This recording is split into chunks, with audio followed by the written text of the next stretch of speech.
शम भक्तों, अगर कोई अन्न का दान नहीं करता है, यानी अगर आपने जीवन में आज तक अन्न का दान कभी नहीं किया है, तो आज की वीडियो आपके लिए बहुत ही ज़्यादा इम्पोर्टेंट होने वाली है।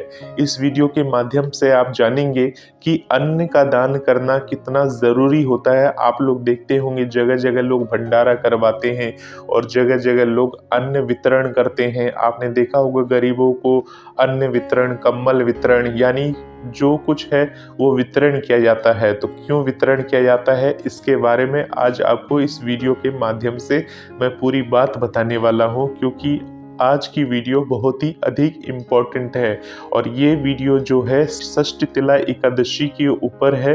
तो पूरी बात को हम इस वीडियो के माध्यम से आज जानने वाले हैं, सुनने वाले हैं। भजन मंत्र शक्ति, एक प्रार्थना भगवान से। आप सभी श्याम भक्तों को जय श्री श्याम। श्याम भक्तों, कैसे हैं आप सभी? उम्मीद करते हैं अच्छे ही होंगे। श्याम भक्तों, आज मैं आपको इस वीडियो के माध्यम से षष्ठ तिला एकादशी के बारे में बताने वाला हूँ। षष्ठ तिला एकादशी 2024 में कब की मनाई जाएगी और षष्ठ तिला एकादशी व्रत कथा क्या है। ऐसा माना जाता है जो षष्ठ तिला एकादशी व्रत कथा सुनता है उस पर भगवान की विशेष कृपा होती है। और साथ ही साथ षष्ठ तिला एकादशी के दिन 6 महत्वपूर्ण काम कौन से करने चाहिए, क्या करना चाहिए इस दिन, इसके बारे में भी इस वीडियो के माध्यम से आज आपको जानकारी देने वाला हूं। साथ ही आपको बताऊंगा कि षष्ठ तिला एकादशी 2024 में कब की पड़ेगी, आपको व्रत किस दिन रखना है, व्रत का पारण किस दिन करना है, इसकी जानकारी भी आपको इस वीडियो के माध्यम से मिलने वाली है। तो श्याम भक्तों, पूरा वीडियो को लास्ट तक ज़रूर देखिएगा, जिससे आपको षष्ठ तिला एकादशी के बारे में संपूर्ण जानकारी मिल सके। तो चलिए इस वीडियो को ध्यान से सुनिए। सबसे पहले हम आपको सुनाने जा रहे हैं षष्ठ तिला एकादशी व्रत कथा। उसके बाद हम बाकी की बातें जो षष्ठ तिला एकादशी से जुड़ी हुई चीजें हैं वो आपको पॉइंट टू पॉइंट आगे समझाएंगे। तो चलिए सुनते हैं षष्ठ तिला एकादशी व्रत कथा। भक्तों को जय श्री श्याम। प्राचीन काल में पृथ्वी पर एक विधवा ब्राह्मणी रहती थी। वो भगवान विष्णु के प्रति अटूट श्रद्धा रखती थी और भक्ति भाव से उनके सभी व्रत और पूजन किया करती थी। पर वो ब्राह्मणी कभी भी किसी को अन्न दान में नहीं दिया करती थी। एक दिन भगवान विष्णु उस ब्राह्मणी के कल्याण के लिए स्वयं उसके पास भिक्षा के लिए गए। तब उस ब्राह्मणी ने मिट्टी का एक पिंड उठाकर भगवान विष्णु के हाथों में रख दिया। उस पिंड को लेकर भगवान विष्णु अपने धाम बैकुंठ लौट आए। कुछ समय के बाद उस ब्राह्मणी की मृत्यु हो गई और वो बैकुंठ धाम पहुंची। वहां उस ब्राह्मणी को एक कुटिया और एक आम का पेड़ मिला। खाली कुटिया को देख वो ब्राह्मणी बहुत निराश हुई और भगवान विष्णु के पास जाकर पूछा कि प्रभु, मैंने तो पूरे जीवन आपकी ही पूजा अर्चना की। पृथ्वी पर मैं एक धर्मपरायण स्त्री थी, फिर मुझे ये खाली कुटिया क्यों मिली? श्याम भक्तों, भगवान विष्णु ने उस ब्राह्मणी को उत्तर दिया कि तुमने अपने जीवन में कभी अन्न दान नहीं किया था, इसलिए ही तुम्हें ये खाली कुटिया प्राप्त हुई। तब उस ब्राह्मणी को अपनी गलती का एहसास हुआ और उसने इसका उपाय पूछा। भगवान विष्णु ने कहा, जब देव कन्याएं आपसे मिलने आए तो आप द्वार तभी खोलना जब वे षष्ठ तिला एकादशी के व्रत का विधान बताएं। उस ब्राह्मण स्त्री ने वैसा ही किया और षष्ठ तिला एकादशी का व्रत रखा। इस व्रत के प्रभाव से उस ब्राह्मण स्त्री की कुटिया अन्न और धन से भर गई। इसलिए षष्ठ तिला एकादशी के दिन अन्न दान का बहुत ही अधिक महत्व है। श्याम भक्तों, माघ महीने के कृष्ण पक्ष की एकादशी को षष्ठ तिला एकादशी के नाम से जाना जाता है। षष्ठ तिला एकादशी पर तिल का 6 तरह से उपयोग करने का विधान है, इसलिए इसे षष्ठ तिला एकादशी कहा गया है।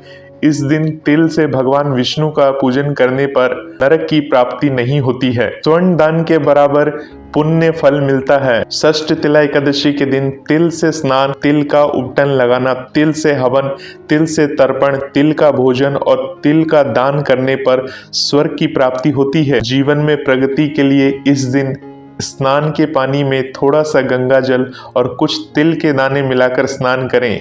इसके बाद साफ कपड़े पहनकर भगवान विष्णु की पूजा करें। इससे उनकी कृपा हमेशा आपके ऊपर बनी रहती है। वैवाहिक जीवन सुखमय और खुशहाल बना रहता है। और इस व्रत की कथा सुनने से या पढ़ने मात्र से मोक्ष की प्राप्ति होती है। श्याम भक्तों, इस कथा को मैंने आपको सुना दिया है और आप ये कथा सुन चुके हैं। श्याम भक्तों, इस व्रत को रखने से मनुष्य को अपने बुरे पापों से मुक्ति मिल जाती है। इस व्रत को रखने से जीवन में सुख समृद्धि आती है। भगवान विष्णु की कृपा पाने से व्यक्ति को जीवन के अंत में बैकुंठ में स्थान प्राप्त होता है। श्याम भक्तों, अब मैं आपको बताने वाला हूँ षष्ठतिला एकादशी के 6 महत्वपूर्ण बातें जिसे आपको ध्यान रखना चाहिए। इस दिन आपको क्या करना चाहिए? इस दिन आपको तिल से स्नान करना चाहिए। यानी तिल से स्नान का मतलब है सबसे पहले तिल का प्रयोग जल में मिलाकर स्नान के लिए करते हैं। स्नान करने के बाद पीले कपड़े पहनते हैं। ऐसा करने से दुर्भाग्य का नाश होता है। माघ माह में जो भी व्यक्ति गंगा स्नान या संगम स्नान करता है उसे सहज ही भगवान विष्णु की कृपा प्राप्त हो जाती है। दूसरा बात बता रहा हूं, आपका तिल का उपटन यानी दूसरा प्रयोग तिल का उपटन बनाकर करते हैं। इससे शरीर को लाभ मिलता है, आयोग की प्राप्ति होती है, इससे सर्दी के विकार दूर हो जाते हैं। हम भक्तों, अब जान लेते हैं तीसरी बात, तिल का हवन। यानी कि 5 मुट्ठी तिल अलग से निकाल ले और 5 मुट्ठी तिल से आपको हवन करना है। हवन करते वक्त 108 बार ओम नमो भगवते वासुदेवाय मंत्र का जाप करें, इससे मोक्ष की प्राप्ति होती है। चौथे नंबर का बता दूं, तिल का तर्पण। इसके लिए आप दक्षिण दिशा की ओर मुंह करके खड़े हो जाए और विधिवत रूप से तिल का पितरों के निमित्त तर्पण करें। ऐसा करने से पितरों का आशीर्वाद मिलता है और संकट दूर होते हैं। 5वां, तिल का भोजन। संध्या के समय तिल युक्त भोजन बनाकर भगवान विष्णु एवं माता लक्ष्मी को भोग लगाकर उसका सेवन करें। इस दिन तिल युक्त फलाहारी होना चाहिए। यह सभी तरह के शारीरिक संताप को समाप्त करके आरोग्य प्रदान करता है। श्याम भक्तों, 2024 में षष्ठतिला एकादशी कब की मानी जाएगी? चलिए इसके बारे में बात कर लेते हैं। पंचांग के अनुसार माघ कृष्ण पक्ष की एकादशी 5 फरवरी 2024 को शाम 5:24 पर शुरू हो जाएगी और 6 फरवरी 2024 को शाम 4:07 पर समाप्त हो जाएगी। श्याम भक्तों, बात करते हैं पूजा का शुभ मुहूर्त। यानी सुबह 9:51 से लेकर 1:57 तक आपको पूजा का शुभ मुहूर्त है। भक्तों, षष्ठतिला एकादशी का जो व्रत का पारण होगा वो 7 फरवरी 2024 को सुबह 7:06 से लेकर 9:18 तक किया जाएगा। श्याम भक्तों, इस प्रकार से षष्ठतिला एकादशी का जो व्रत होगा वो 6 फरवरी 2024 को रखा जाएगा। और जैसे कि आप जानते हैं, षष्ठतिला यानी षष्ठ मतलब होता है 6, तिला तिला मतलब होता है तिल, यानी कि 6 तिल यानी 6 तिलों का त्योहार है।